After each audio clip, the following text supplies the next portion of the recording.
Hello, I'm Dee Hubey, and you're listening to a special edition of The Real Deal with Dee and Denise. But on this episode, you're getting the real deal for me, Dee. This episode was recorded on October 21st, 2023. While things may have developed by the time you hear this, the broader history and context will remain just as pertinent. Today, I will cover the deal with the latest evolution in the Israeli-Palestinian conflict and the question of Palestine. Denise will be back with us next time for our regular episodes. But right now, I want to delve deep into the history and developing crisis in the Israeli-Palestinian conflict following the horrific events on Saturday, October 7th, 2023. This conflict's history is long and intricate, with tensions flaring over the century. The recent large-scale escalation began with an unprecedented terrorist attack by radical Hamas terrorists, leading Israel to declare war. We've seen the consequences of large-scale military responses, like in the aftermath of 9/11. Our responses often come at staggering costs to both lives and resources, but then achieving little in the end. The toll is heartbreaking, with casualties on both sides. The issue is polarizing, but empathy and a commitment to ending violence are important to keep at the forefront of our approach to the issue. The immense suffering makes it critical to promote dialogue, negotiation, and humanitarian assistance. The toll of innocent human suffering in both Israel and Palestine will be immeasurable. In the time since Israel's declaration of war, more than 4,000 Palestinians have been killed in Gazan air and artillery strikes unleashed by the Israeli military response. Israeli troops are also massing along the Gaza boundary while Palestinians brace themselves for a major ground operation. At the same time, Israel's total blockade on the territory, which has been in place for at least 16 years, restricts movement to and from the Gaza Strip, denying it food, fuel, and other essentials. This topic requires extensive discussion, but we'll provide a historical backdrop before delving more deeply into these recent events.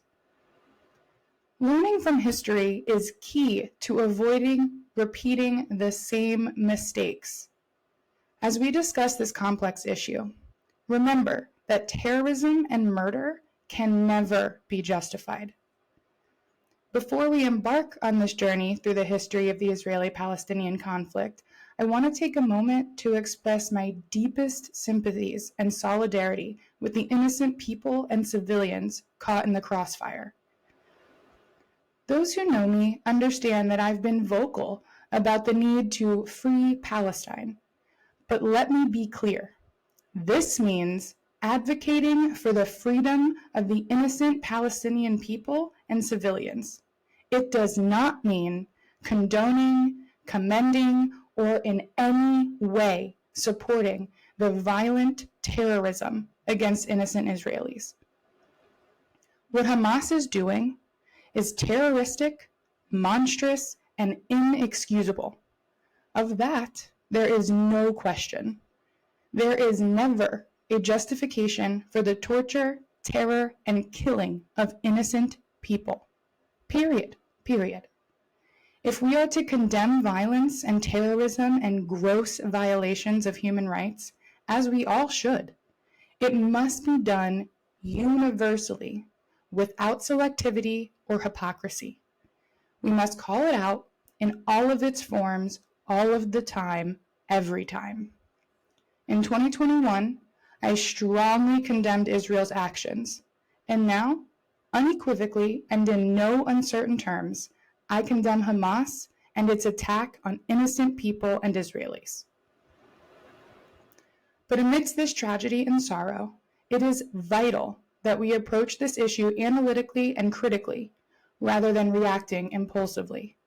Something I think people need to become more comfortable with is the understanding that two opposing realities can be true simultaneously. And though that may be understandably difficult, especially for such a deeply rooted and sensitive topic as this complexity is why it's so crucial to think deeply about these intricacies with the due diligence they deserve. Without doing so, we run the risk of acting impulsively, short-sightedly, or in such a way that ultimately impedes our long-term goals. To avoid that, we must understand the broader history and context in order to untangle the causes from the symptoms. Nothing happens in a vacuum. And while Hamas's actions are inexcusable, seeking an explanation should not be conflated or confused with justification. Seeking an explanation does not, will not, and could never justify terrorism. But an understanding of the deep-seated causes and course of events that led us here can help us to inform the best possible solutions. But if we are to devise lasting solutions that not only work, but that endure far beyond this attack and these regimes, then, like I said, we must treat the cause at its root rather than temporarily relieve its symptoms. Failing to address an issue at its core allows its symptoms to persist and worsen over time, unless and until that underlying cause is tackled. Generally speaking, I tend to approach most topics with a harm reduction mindset.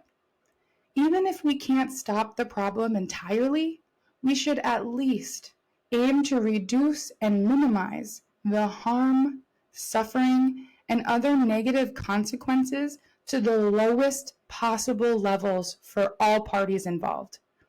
Positive impacts can still be made, even when some, for whatever reason, continue to engage in actions that bring harm. In the face of this tragedy, we must be able to take a step back and recognize a fundamental principle, the sanctity of life. The Israeli people, the Palestinian people, they share this common thread. Both have a right to exist in safety and peace, free from the shackles of violence and fear. The killing, wounding, depriving, or harming of innocent civilians, regardless of their background, can never be justified or explained away as mere collateral damage. These are innocent people's lives, families, and communities that we are talking about. Children who should be outside playing and laughing with their friends, parents who should be able to come home and hug their families without worrying if they are still alive or in one piece. These are people, all of these people, are people with dreams and hopes for a brighter future. And that is what is at the core of my message. It's the duty of all of us to seek a peaceful resolution that safeguards the lives of the innocent people caught in the crossfire of the region. This is a call for dialogue, understanding, and empathy, where every life is cherished, and the collective aspiration is a world where peace prevails. As we search for solutions, understanding history and the broader context can help us avoid the repetition of past mistakes. As the old adage goes, those who fail to learn from history are doomed to repeat it. All right, on that note, let's discuss the deal with this history. To fully unpack this issue, we'd need at least an episode per conflict. But today, we'll provide a condensed historical background before circling back to the recent events. Please remember, this is an extraordinarily complex subject and will only scratch the surface today. But you can find a full list of sources and references in the episode description to delve deeper on your own. Feel free to leave a like or a comment. We'd love to hear your thoughts and answer any outstanding questions you may have. As a quick aside, I will do my best with the pronunciation, but if I get that or anything else wrong, I thank you in advance for letting me know so that I can remedy it if necessary. All right, so let's jump in. We'll start with a simplified historical context.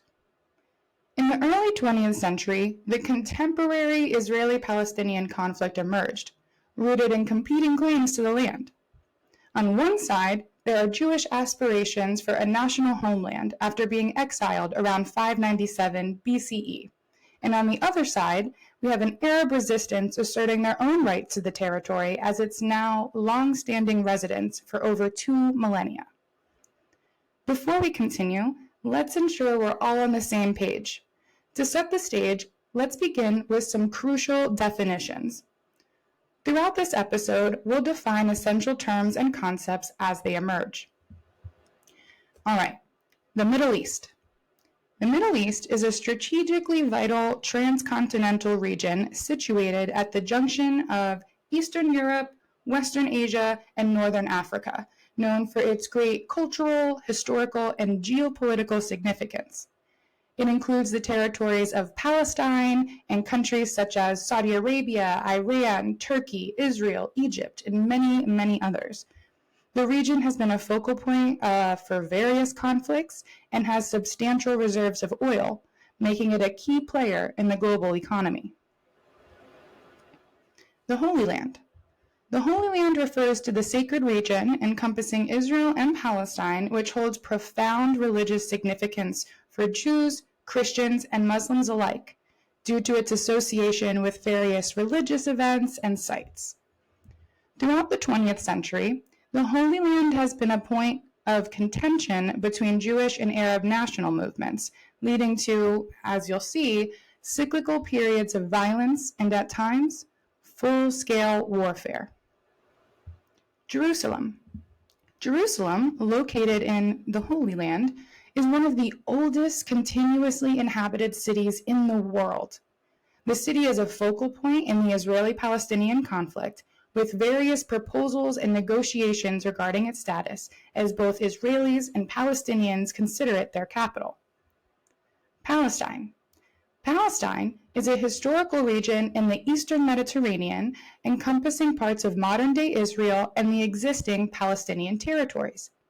These territories include the Gaza Strip along the Mediterranean coast and the West Bank, situated to the west of the Jordan River. However, the status and borders of Palestine have been the subjects of significant historical, political, and territorial disputes, making it a central focus of the Israeli-Palestinian conflict. Today's lines and borders largely reflect the outcomes of 2 major wars, one waged in 1948 and the other in 1967, both of which we'll dive deeper into momentarily. As a result, the term Free Palestine is often associated with the aspirations of the Palestinian people to establish an independent state of their own in this area. Israel. Israel is a nation located in the Middle East, established in 1948. It is the world's only Jewish state, more recently naming Jerusalem as its capital. Israel is situated to the east of the Mediterranean Sea and shares borders with several countries, including Egypt, Jordan, Lebanon, and Syria. The country has a parliamentary democracy and is a prominent political and cultural hub in the region. Ethnic groups. Ethnic groups are large groups of people sharing ancestral, language, cultural, and/or religious ties, forming a common identity. In some cases, ethnic groups identify with nationalist sentiments, even aspiring to become recognized nations, like the Kurds or the Palestinians. Jews.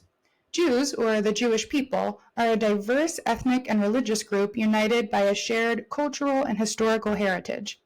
While Judaism is the core religion, not all Jews practice it. Some identify as Jews due to their ethnic or cultural connections, their historical heritage, or a sense of national identity tied to Israel.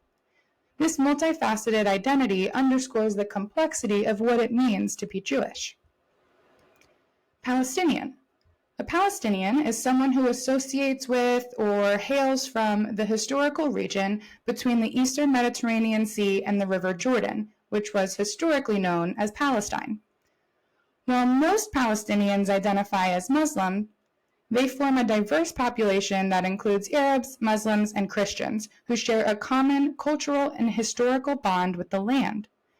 Their national identity goes beyond religious affiliations, emphasizing a broader Palestinian national identity rooted in a shared history and the aspiration for self-determination.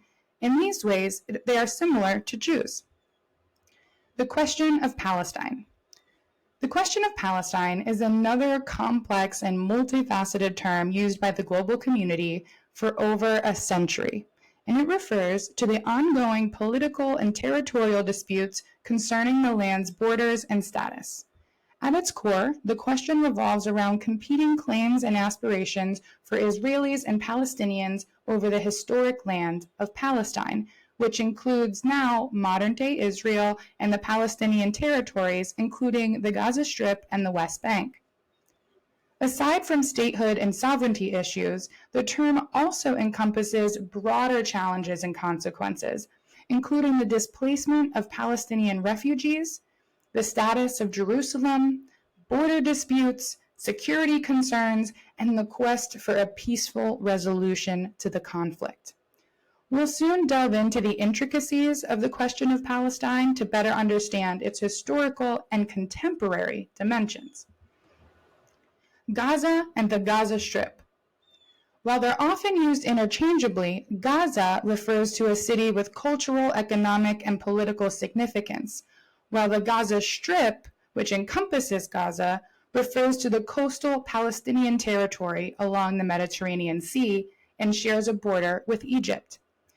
More than 2 million Palestinians live in this small enclave, making it one of the most densely populated places on Earth. The West Bank. The West Bank, a region of the larger area, historically known as Palestine, is bounded by the River Jordan to the east and by Israel to the north, south, and west. It is home to a Palestinian majority population, but it also contains Israeli settlements, which has been a point of contention for these communities, making its borders and status a subject of international concern. IDF. Established shortly after the nation's founding, the Israeli Defense Forces, commonly abbreviated as IDF, is the State of Israel's official military. It's responsible for safeguarding Israel's national security, defending its borders, and protecting its citizens. It includes branches for land, air, and sea, in addition to its specialized units. The IDF is a conscript military, meaning that all Israeli citizens are required to complete military service, although some exceptions to service do exist. The IDF is known for its modern and well-equipped military and plays a pivotal role in the ongoing Israeli-Palestinian conflict. Hamas is a Palestinian Islamist group with political and military wings. Hamas is designated as a terrorist organization by multiple countries, including Israel, the United States, the European Union, and others. It originated as a Palestinian spin-off of the Muslim Brotherhood in 1987 at the beginning of the first Palestinian Intifada, or uprising, which we'll learn about more later. The group gained legislative control of the Gaza Strip in the 2006 parliamentary elections, but it mounted an armed takeover in 2007 of the Gaza Strip. Its charter, the Hamas Covenant, includes calls for the destruction of Israel and the establishment of an Islamic State in historic Palestine. Now that we have a shared understanding of these terms, we're ready to explore the history, its intricacies, and the ongoing dynamics of Israel and Palestine in greater depth before delving back into recent events. As we embark on this exploration, keep in mind that it is an immensely complex narrative filled with historical nuances and shaped by powerful forces. Okay, now let's get started. As we all know by now, The Israeli-Palestinian conflict is one of the world's most enduring and contentious struggles. It predates the establishment of Israel in 1948. As we plunge into the depths of this story, it's crucial to comprehend the conflict's origins. It unfolds in a land with profound spiritual significance for the three major monotheistic religions: Judaism, Islam, and Christianity. This land, which should unite people through faith and peace, has instead been marred by historical and political forces, leading to strife and division. The conflict can be oversimplified as a clash of Israeli security demands in a region they've long perceived as hostile, juxtaposed with a Palestinian aspiration for a state of their own, thus creating competing claims to the land historically known as Palestine, which, like we said earlier, lies between the Jordan River and the Mediterranean Sea, which is a region that is sacred to both communities. Although the conflict's roots stretch back centuries, even millennia, the core of today's struggle sparks in the early 20th century as powerful nationalist movements among Jews and Arabs clashed, each seeking the autonomy of their people in the Middle East and vying for the sovereignty over the same land after major shifts in global power dynamics. However, it's a labyrinthine narrative with every historical detail fiercely debated by both sides.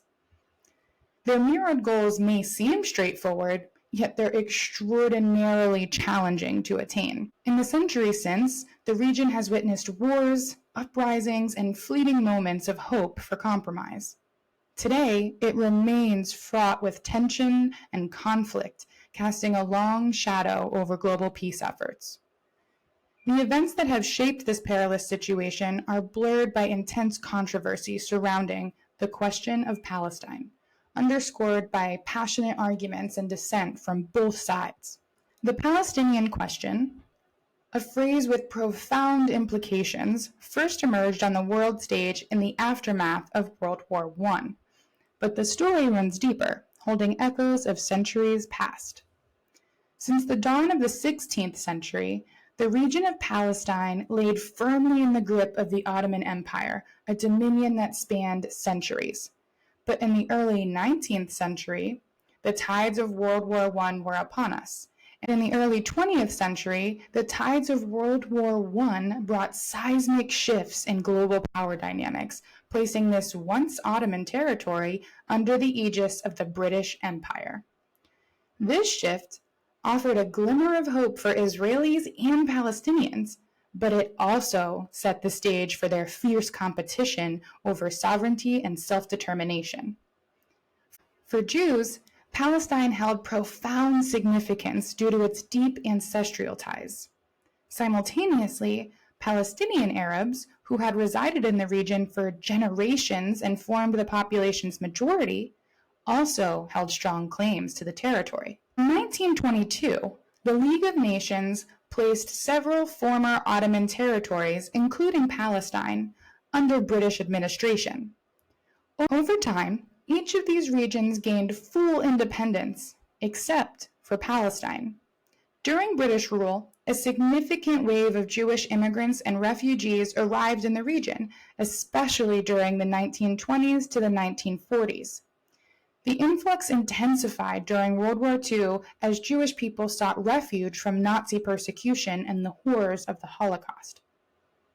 Amidst this backdrop, conflicting assurances further complicated the picture. During World War I, Britain and its allies sought Arab support against the Ottoman Empire, leading to agreements in 1915. While the Sheriff of Mecca, representing the Arabs, aimed for independence across Ottoman Arab territories, including Palestine, the British High Commissioner's attempts to exclude Palestine stirred controversy. And it wasn't until 1939 that the British government concedes this idea. Around the same time the British High Commissioner in Egypt was making promises to the Arabs, other distinguished members of the British government made separate assurances to the World Zionist Organization, who aimed to create a, quote, national home for Jews in Palestine, grounded in their ancestral ties to the Holy Land. This vision found support in what becomes known as the Balfour Declaration. In 1917, then British Foreign Secretary Arthur Balfour made a solemn promise in a letter addressed to the World Zionist Organization. This declaration of support became a cornerstone of the British mandate over Palestine and gained endorsement from the newly formed League of Nations. Naturally, the path forward wasn't without dissent. Arabs and even some Jewish communities raised concerns, including Sir Edward Montagu, the sole Jewish member of the British cabinet, who cited conflicts of loyalty with countries of citizenship. To quell Arab protests, an Anglo-French declaration reiterated the promises it made for a complete Arab independence of Ottoman territory. Yet the subsequent history of Palestine showed little regard for the wishes of its indigenous people. Their land was pledged to another group by a foreign government and gave no sovereign authority over Palestine as promised. As a result, several authorities have argued that the Balfour Declaration had no legal effect beyond expressing a government's intentions. Arab demands for independence and their resistance to immigration led to a rebellion in 1937, accompanied by ongoing terrorism and violence perpetrated by both sides. As violence between Jewish and Arab communities escalated, resistance against British rule also heated up. Then, in 1947, the UK turned the question of Palestine over to the now United Nations, who also tried grappling with the elusive task. The United Nations proposed Resolution 181, advocating a two-state solution, and this is a term that you'll hear a lot. It suggested the partition of Palestine into two separate sovereign states, one Arab and one Jewish, while designating Jerusalem, sacred to both of them, as an international city, uncontrolled by either state. This proposal was accepted by Jewish leaders but rejected by the Palestinians, who believed it favored the Jewish population despite the Arabs' significant majority. The resolution passed but was never implemented, leaving the Palestinian question unresolved once more. To gain a clearer picture, we'll move through a condensed timeline of events and key moments since 1948 that have defined this enduring conflict. 1948, Israeli statehood, the First Arab-Israeli War, and the Palestinian Nakba. In 1948, still unable to solve the problem, even with UN help, Britain ended its mandate and withdrew its administration over the territory. Despite Arab resistance, Jewish leaders declared the establishment of the State of Israel on May 14, 1948, under Prime Minister David Ben-Gurion. This move gained immediate recognition from the US and the Soviet Union, stoking the flames that would ignite the Arab-Israeli conflict. As you can probably tell, the conflict had already been brewing for a long time. And the day after Israel's declaration of statehood, a coalition of Arab states attacked, igniting the outbreak of the 1948 Arab-Israeli War. The war ended in 1949 with Israel's victory, but the territory was divided into three parts: Israel, the West Bank, and the Gaza Strip. Jordan occupied the West Bank, while Egypt controlled Gaza. At the war's end, about 750,000 Palestinians were expelled to neighboring regions like Jordan, Lebanon, Syria, and the West Bank, often without a pathway to citizenship. Thus, al-Nakba, or the catastrophe, was born, a cataclysmic event casting a shadow over the region. To this day, Israel has not allowed those Palestinians who sought refuge elsewhere, nor their descendants, to return home, sparking the concept of the Palestinians' quote, right to return. The Palestinians' displacement, known as al-Nakba, is commemorated annually on Nakba Day by Palestinians worldwide. This day is marked by speeches, rallies, and the symbolic display of keys signifying the homes they one day hope to return to. The right of return remains a central demand for Palestinians, which they ground in UN Resolution 194. So, in December of 1948, which is about 6 months after the declaration of Jewish statehood and the Al-Nakba, the UN General Assembly passed Resolution 194, recognizing the right of Palestinians to return home, quote, at the earliest practicable date. Right of return is a common phrase that you will hear related to the question of Palestine. Israel, however, rejected this idea, considering it a threat to the safety of the Jewish state. While peace talks, though fleeting, have been considered, a comprehensive resolution remains elusive to this day, and the Nakba continues to cast its shadow over the region. About 1 year later, with their resolution being rejected, the UN General Assembly responded by establishing the United Nations Relief and Works Agency, the UNRWA, for Palestine refugees in the Near East, to support those displaced. As a quick note, the term Near East has fallen out of favor and is typically replaced with the term Middle East, which denotes the same territories. As we move through these decades of history, keep the United Nations Relief and Works Agency in the back of your minds as it will become important again later. In the decades following Israel's establishment in 1948, the region continued to witness these ongoing tensions, especially between Israel and its neighbors Egypt, Jordan, and Syria. These conflicts, collectively known as the Arab-Israeli conflicts, persisted for almost 2 decades. One notable event during this period was the 1956 Suez Crisis. October 1956, the Suez Canal Crisis. From the mid-20th century on, the region continued to be embroiled in a series of conflicts, leading us to the October 1956 Suez Crisis, when tensions flared in the Middle East once more. This flare surrounded conflicts over the Straits of Tiran as Egypt's president nationalized the Suez Canal, disrupting vital shipping routes for Israel. In a consequential move, Israel launched an invasion into the Sinai Peninsula and the Gaza Strip, both of which were controlled by Egypt at the time, and may eventually bring Britain and France into the war alongside them. The international community intervened, and by the end of January 1957, Israel withdrew from Egyptian territory except for the Gaza Strip and the area around the Gulf of Aqaba, arguing that Gaza Strip had never belonged to Egypt in the first place, heating the embers of regional tension. This conflict was one of several ongoing struggles leading up to the war in 1967. As we move forward into the late 1960s and beyond, the Middle East remained a region on edge. June 1967, the Six-Day War.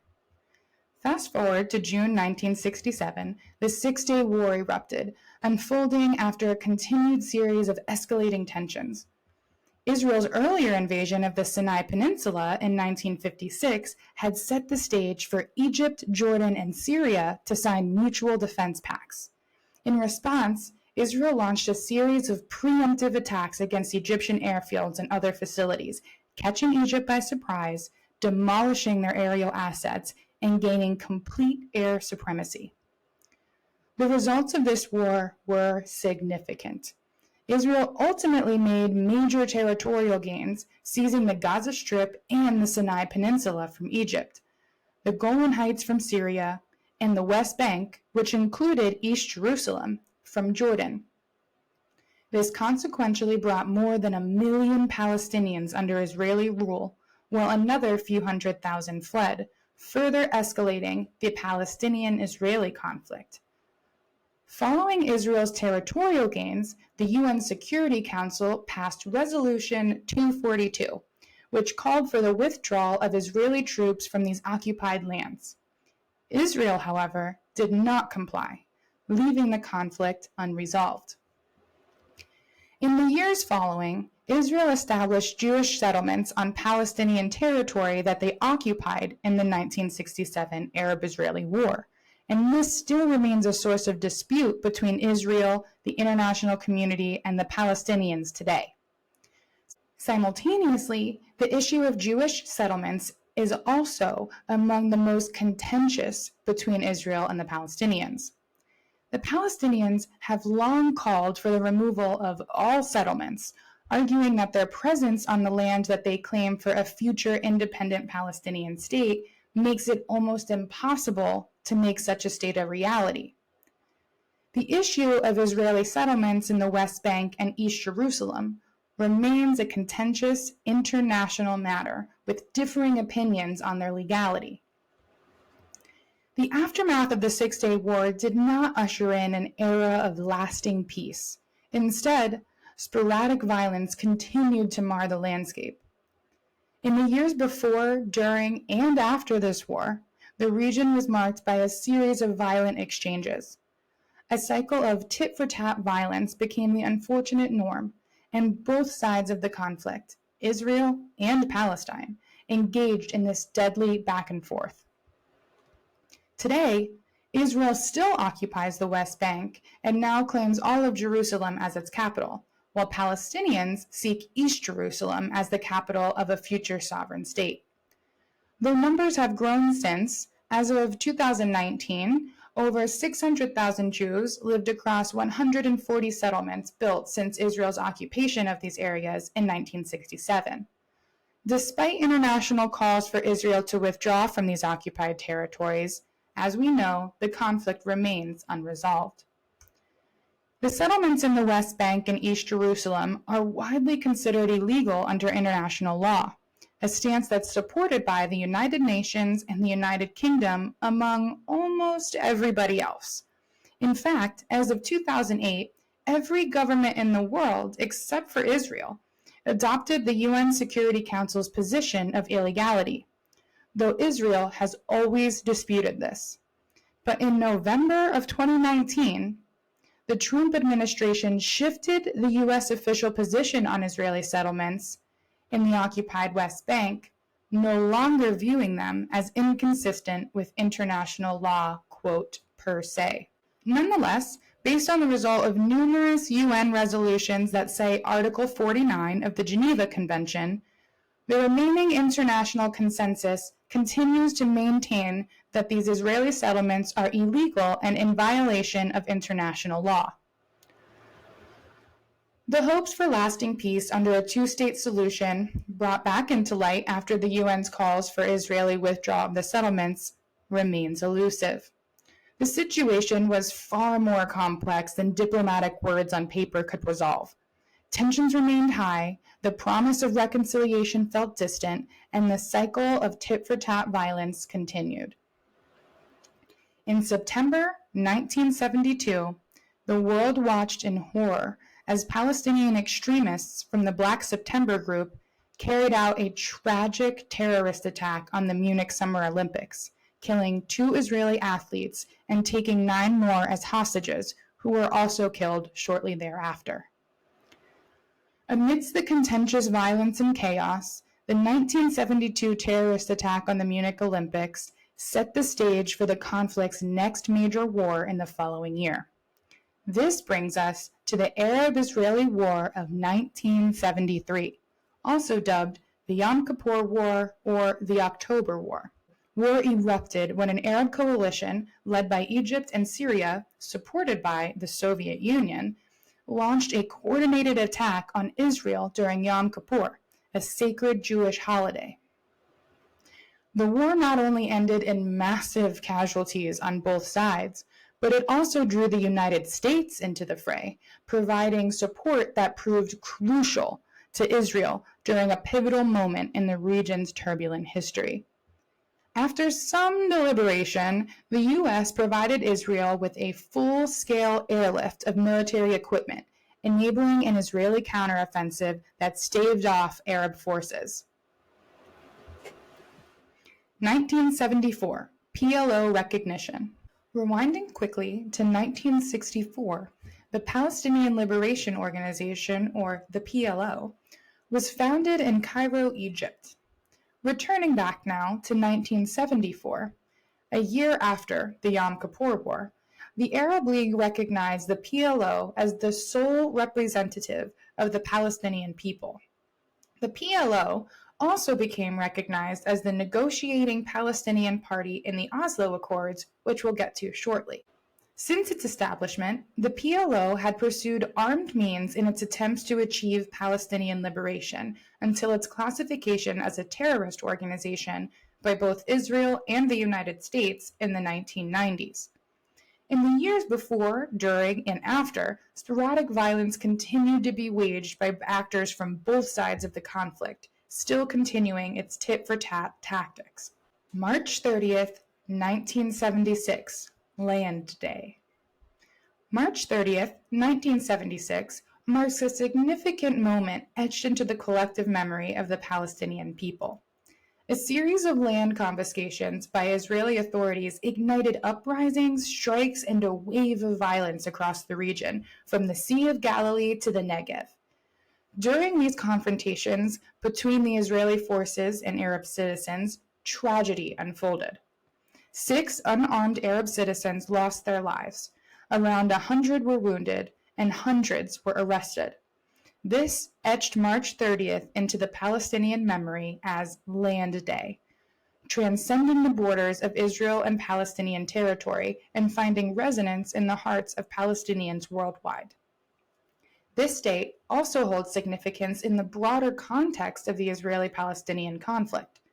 It demarks a critical moment in the ongoing struggle for land and the evolving relationship between Arab citizens and the Israeli state. What sets this moment apart is that it marked the first instance since 1948 that Arabs and Israel came together in a collective response to Israeli policies as an inherent part of their Palestinian identity. A glimmer of hope for Middle East peace emerged in September of 1978 when both the Israeli Prime Minister and the Egyptian President met with U.S. President Jimmy Carter at Camp David in Maryland, brokering what's known as the Camp David Accords. This landmark event cast a beacon of hope over the tumultuous history of the Middle East when a 1979 peace treaty ended a bitter 30-year conflict between Egypt and Israel. The momentous achievement earned its signatories the Nobel Peace Prize. But the glimmers of hope soon dimmed. A crucial aspect of the accords, which dealt with the future of the disputed Palestinian territories, drew criticism from the UN for lacking Palestinian representation. Remember, it was the Egyptian president and the Prime Minister of Israel meeting. While the accords heralded peace between Egypt and Israel, prompting Israel's withdrawal from the Sinai Peninsula, they couldn't quite stitch up all the loose ends, and yet again left the age-old question of Palestine unanswered. Although they outlined a framework for Palestinian self-governance in the West Bank and Gaza, and though they may have agreed in principle to allow for Palestinian self-rule in the occupied territories, again, this aspect was never implemented. In 1982, then-President Ronald Reagan aimed to give the Middle East peace process a, quote, fresh start. He envisioned full Palestinian autonomy under some form of Jordanian supervision for those living in the Israeli-occupied West Bank and Gaza Strip. Israel rejected this proposal, and peace again hung in the balance. 1982, the siege of Beirut, Lebanon. 1982 was a turbulent chapter in the Arab-Israeli conflict. When a ceasefire imposed by the United Nations collapsed in the midst of a Lebanese civil war, it led to months-long siege of Beirut, Lebanon by Israeli forces. Echoes of the past, the decisions made, the promises extended, and the wars waged, the Israeli-Palestinian conflict remained firmly on the world stage. Back in the early 1970s, the PLO had established its main base in Beirut following conflicts in Jordan. The presence of PLO in Lebanon culminated in the occupation of Lebanon by peacekeeping forces from various Arab nations, including Syria.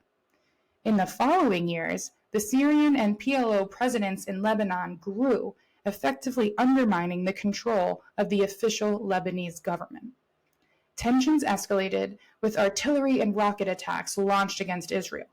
In response, Israel conducted airstrikes into Lebanon, and in 1978 initiated a military invasion into southern Lebanon called Operation Litani. In 1978, and again in 1981, and again in early 1982, the United Nations facilitated ceasefires, resulting in Israeli troop withdrawals. But in 1982, Israel reinvaded Lebanon after the attempted assassination of one of its ambassadors in London, despite the attack being carried out by a faction unrelated to the PLO. The 2-month-long siege resulted in the expulsion of the Palestinian Liberation Organization, the PLO, from the city of Beirut and eventually from Lebanon entirely. As the violence continued, the year 1984 saw further tragic events. In November, Israeli troops were involved in a confrontation at Birzeit University in the Israeli-occupied West Bank. One Palestinian youth lost his life and 6 others were wounded. Then, in December 1986, 2 years later, Birzeit University became the site of another incident, stoking tensions. Israeli soldiers killed 2 Palestinian students and injured at least 11 others while attempting to disperse a demonstration outside the university. These incidents, set against a backdrop of ongoing violence and unrest, stand as potent reminders of the deep-seated tensions in the Middle East, tensions that continue to reverberate through history. December 1987, the First Intifada. As we know, the region was no stranger to turmoil. Even though the Camp David Accords improved relations between Israel and its neighbors, the question of Palestinian self-determination and self-governance continued to go unanswered. Decades of frustrations and tension between the Israeli government and the Palestinians in the West Bank and Gaza Strip created a volatile environment. As tensions flared, the First Intifada, or the First Palestinian Uprising, ignited. The immediate catalyst is difficult to pinpoint, but experts often point to a tragic incident when an IDF truck collided with a car carrying 4 Palestinian civilians. But make no mistake, this was not merely about a traffic incident. It was fueled by years of Palestinian discontent stemming from the 20 years of Israeli military occupation that followed the Six-Day War in 1967. The First Intifada was a response to the heavy-handed Israeli repression, beatings, shootings, home demolitions, forced displacements, deportations, and lengthy imprisonments without trial. Reaching a boiling point, Palestinians took to the streets and their voices echoed across the West Bank and Gaza with clear demands for freedom. Palestinians who were armed often used rocks and Molotov cocktails against the might of Israel's state-of-the-art technology supplied by its Western allies. Amidst the protests and calls for self-determination, Israel's response was swift and severe, instituting harsh military crackdowns and deploying a staggering 80,000 troops into the West Bank and Gaza Strip. The loss of life continued to plague the region. In the first year alone, 12 Israelis were killed and a recorded 332 Palestinians were killed by Israeli Defense Forces. The Oslo Accords. The 1980s were turbulent, marked by the First Intifada, a Palestinian uprising protesting Israeli occupation. Negotiations, ceasefires, and plans for peace came and went, but the conflict showed no signs of abating.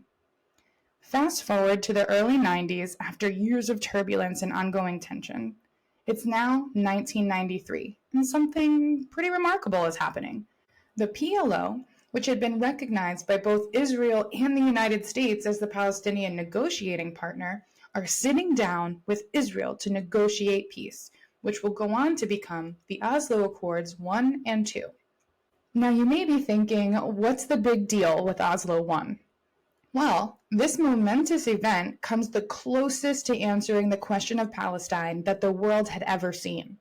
For the first time, the newly established Palestinian Authority, or the PA, was given a role in governing these territories, and Israel began withdrawing its troops from areas that had long been considered occupied. In 1995, we get Oslo II.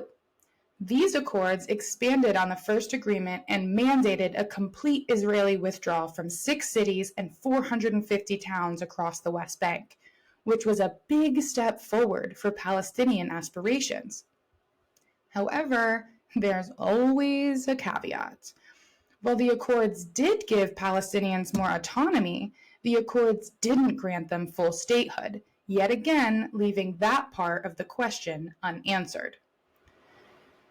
The issue of Israeli settlements cropping up in the West Bank remains a sticking point today, and Jerusalem, the Holy Land and disputed city, continues to be a contentious focal point. Both Palestinians and Israelis lay claim to it as their capital. As a result, Hamas strongly opposed the Oslo Accords and expressed its dissatisfaction through a tragic series of suicide bombings in Israel. It is at this time that we see Hamas take its place on the world stage as a prominent player in the question of Palestine.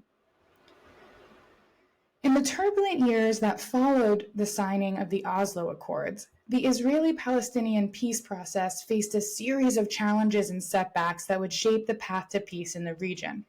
November 1995 brought a tragic turning point when Israeli Prime Minister Yitzhak Rabin, a key architect of the Oslo Accords, was assassinated by Yigal Amir, an Israeli who opposed the peace agreement on religious grounds.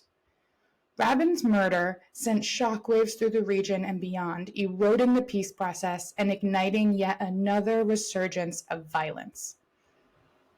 Israel held elections in May 1996, 1 year after Oslo II, leading to the rise of Benjamin Netanyahu as the new prime minister. Netanyahu came from the Likud party, which had traditionally opposed the idea of a Palestinian state and the withdrawal from occupied territories. Fearing that the peace process might collapse under the new leadership, the United States, led by then-President Bill Clinton, ramped up its involvement in the Israeli-Palestinian negotiations. In October 1998, President Clinton played host to Netanyahu and Palestinian leader Yasser Arafat at a summit in Wye River, Maryland, where they negotiated an agreement for further Israeli withdrawals from the West Bank. However, internal disagreements over the implementation of what's known as the Wye Memorandum led to the fall of Netanyahu's government in January 1999. Israelis went to the polls once again in May 1999, resulting in a decisive victory for the Labour Party's Ehud Barak. Barak's election brought new hope for the peace process. He made ambitious promises, vowing to reach agreements with Syria and the Palestinians within a year or so, and committed to withdrawing Israeli troops from southern Lebanon. Following initial rounds of negotiations, December saw the Palestinians suspend talks in response to continued Israeli settlement building in the occupied territories, signaling a frustrating impasse. Israeli Prime Minister Ehud Barak then turned his attention instead to peace talks with Syria. In January 2000, delegations from Israel, Syria, and the United States convened in West Virginia. However, these negotiations also stumbled when Barak refused to affirm his predecessor Rabin's commitment to withdraw to the pre-1967 borders. He argued that concessions from the Syrian delegation were not final since the Syrian president, Hafez al-Assad, was absent. Later, though, Barak did withdraw Israeli forces from Lebanon and then returned to the Palestinian track.